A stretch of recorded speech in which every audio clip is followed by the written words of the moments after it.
What we are trying to accomplish on this beautiful piece of land is to build a living space that not just works for me, like when most people create their homes, they ask the question, what do I like? What do I want? How do I envision my perfect home?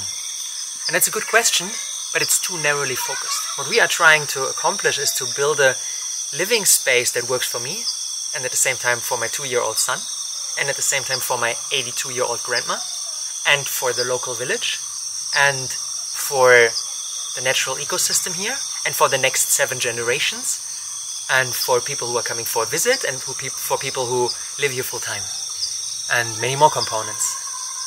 And defining your design criteria for building a home this way, so broad, makes it way more complex and way more difficult.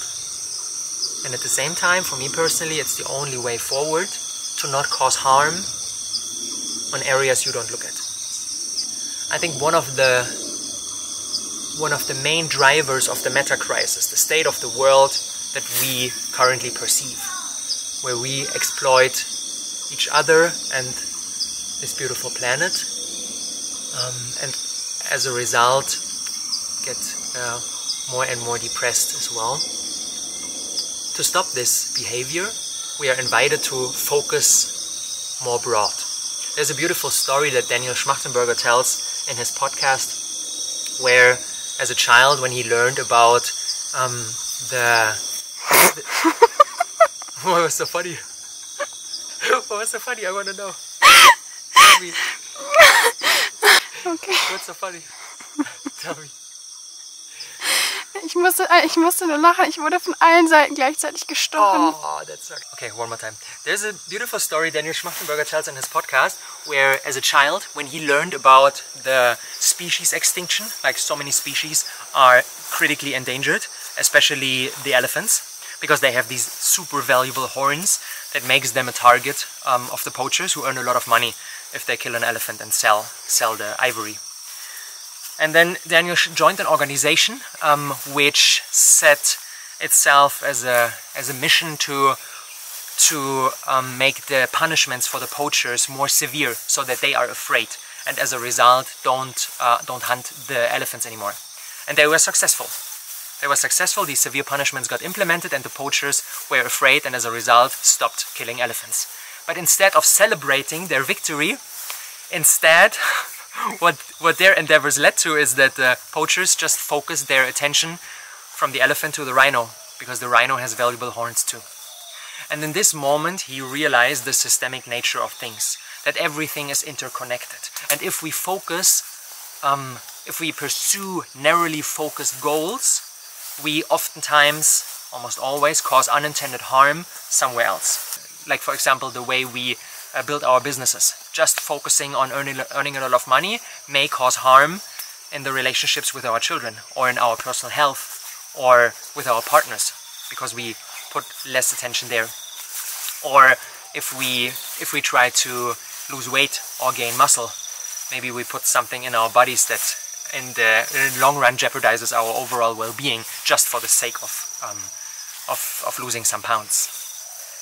And this is what I mean with broad focused, so that we really create something that works for all the parts of the system and not just for ourselves.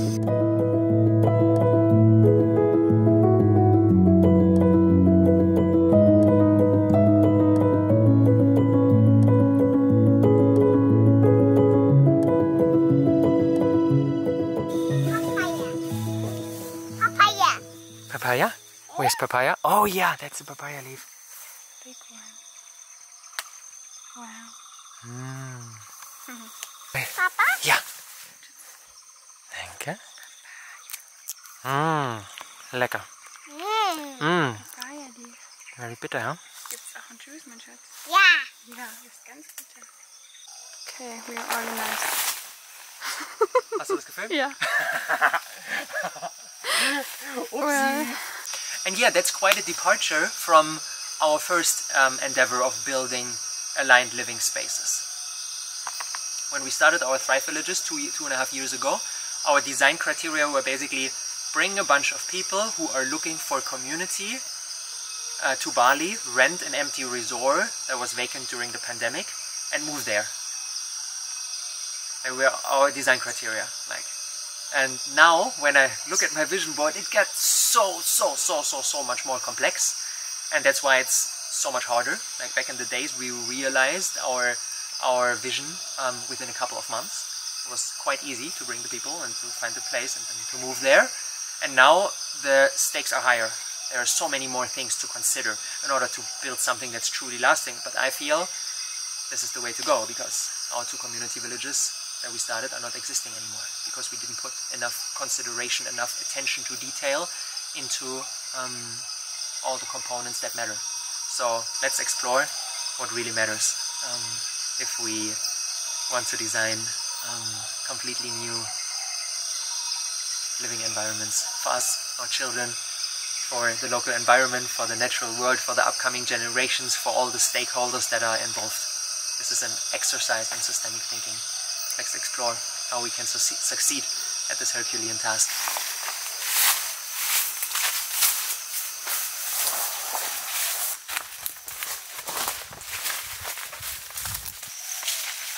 So let's explore what are the essential design criteria that we need to put into consideration in order to really create something beautiful. These are my 63 design criteria. They are all represented by one image on the vision board. I don't want to overwhelm you with all of them, but let's jump into some that, in my opinion, are the most important ones. So the central piece, of course, is the community. I believe we are designed for a life in community. There's this famous African proverb, it takes a village to raise a child. But not only for our children, we need a community, for us as adults too. When I lived in Berlin, in order to meet my friends, sometimes I would need to schedule an appointment like a week or 2 in advance because of our busy schedules, and to match them, and it's so much easier to develop deep, meaningful relationships if we are living next door to the people that we love, to our friends, to our partners, to our families, our grandparents, our children, and all the people that lovingly trigger us into our highest version. And it's no coincidence that Robin Dunbar, a British anthropologist, came up with the concept of Dunbar's number. That's based on our brain sizes, the maximum number of people we are capable of forming deep, intimate relationships with. And for us humans, this number lies at around 150. So we are fundamentally, biologically incapable of developing intimate relationships with more than 150 people. So for me personally, it just makes sense to build small community villages this size, and not to dwell in cities with millions of inhabitants and where most of the people we meet, we never see them again.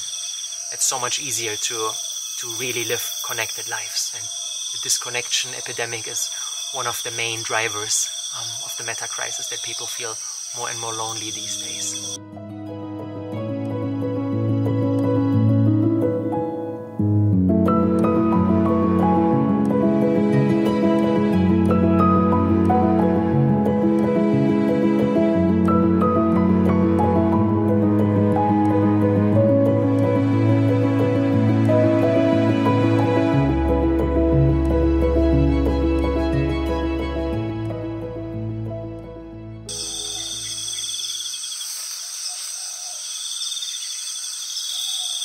How are we doing? Yeah, amazing. Amazing. Okay, wow. How are you doing? Also amazing. Oh. Quite amazing. How beautiful. Mm-hmm. That's how life should be. Yeah.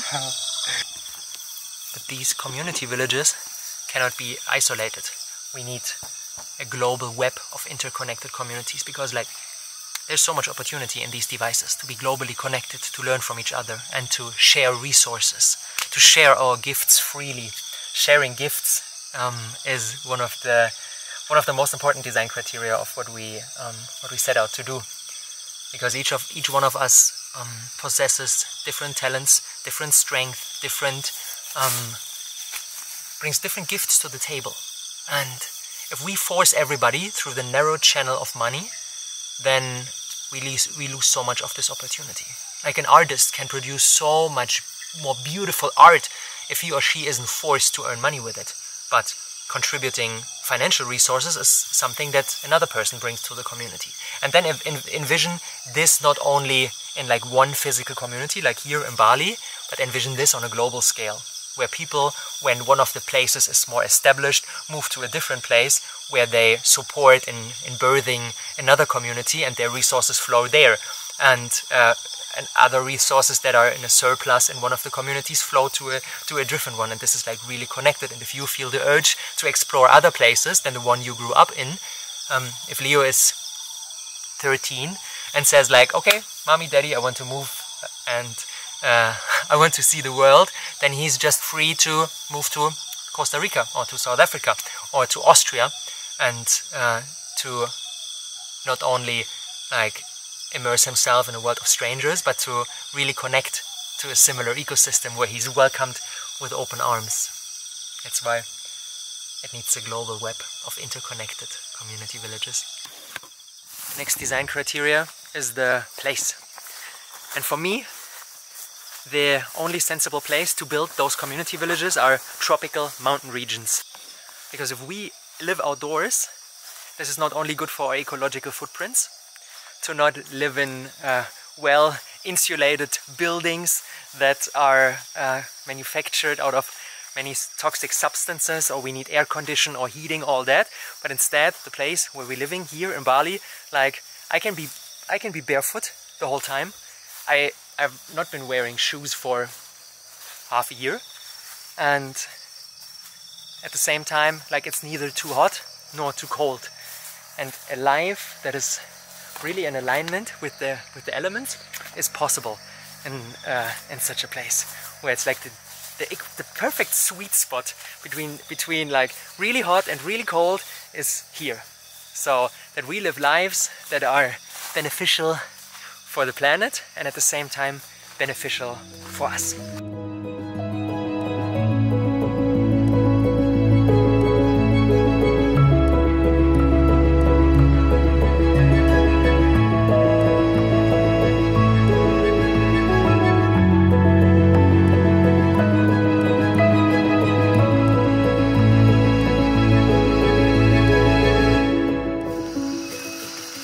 That's how we fulfill our next design criteria too. The only goal definition, in my opinion, that makes sense is the thriving of all life now and into the indefinite future.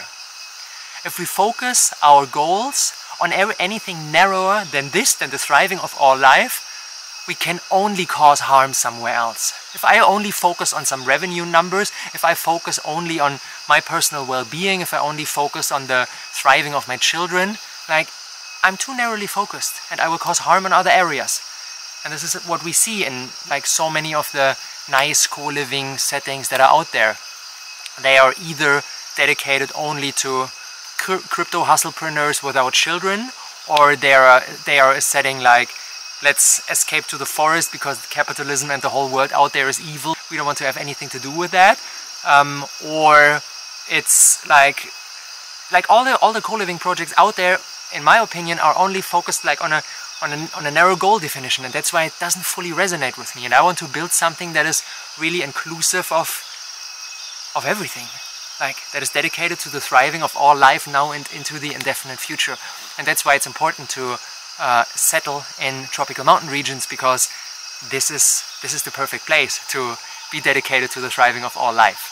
And if we only focus on our nice lives and our nice mansions, and yeah, we can have a nice life, and we can have a nice life with our community members, and we can have a nice life with our children, but do we really contribute to the whole biosphere by living on an ecological footprint of 1.0, a life that would actually work for each and every person on this planet?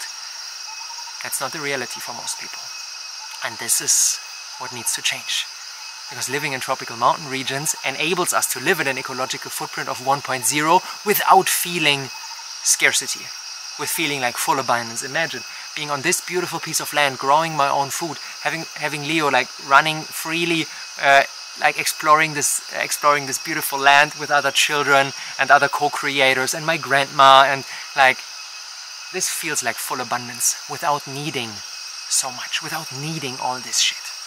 That actually puts the burden on the biosphere. So the only sensible goal definition for all my endeavors, be it this project here or everything else that I'm doing, is the thriving of all life, now and into the indefinite future. Only by focusing on this broad goal, we are capable of doing the things that we want to do without causing unintended negative side effects left and right. Okay, ich bin dieses separierte Being irgendwo im Kosmos und ich habe da diese eine Komponente und die andere Komponente und noch eine dritte Komponente und noch eine 20. Komponente. Die muss ich irgendwie alle mit inkludieren und einbeziehen und dann... Hä? Ich weiß nicht. Do you think you are capable of like not thinking about it and making it like effortlessly and unconsciously like right for everything? Yes. That's perfect. Actually, I believe so. You think so? Then that's the path. At least when I'm really present, really present in the now, really aware, I think it's possible. That's nice. Let's lean towards that. And at the same time, I feel that it's helpful to include our conscious minds into the journey, but to not attach to it and to let it go when the time is needed. And in the meantime, like, use all our capabilities, like our hearts working alongside our heads and our soul and our physical bodies and like everything that we have. But it's beautiful to embrace this perspective too, that if we are connected, we just do the right thing for everything. And that it's possible.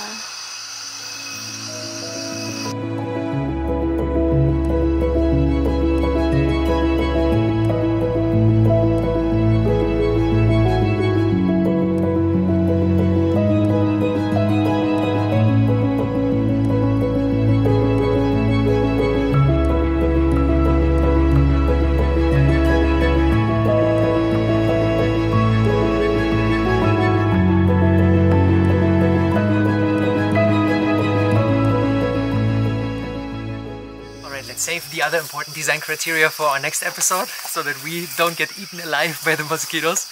I'm really grateful for you following me along on this journey, and I'm looking forward to share much more in the future. Thanks for all the feedback I received so far. It's beautiful to hear that this endeavor resonates with so many of you. Feels like the most meaningful thing I can do, and looking forward to see you in the next episode. Until then, sending lots of love from Bali. Bye-bye.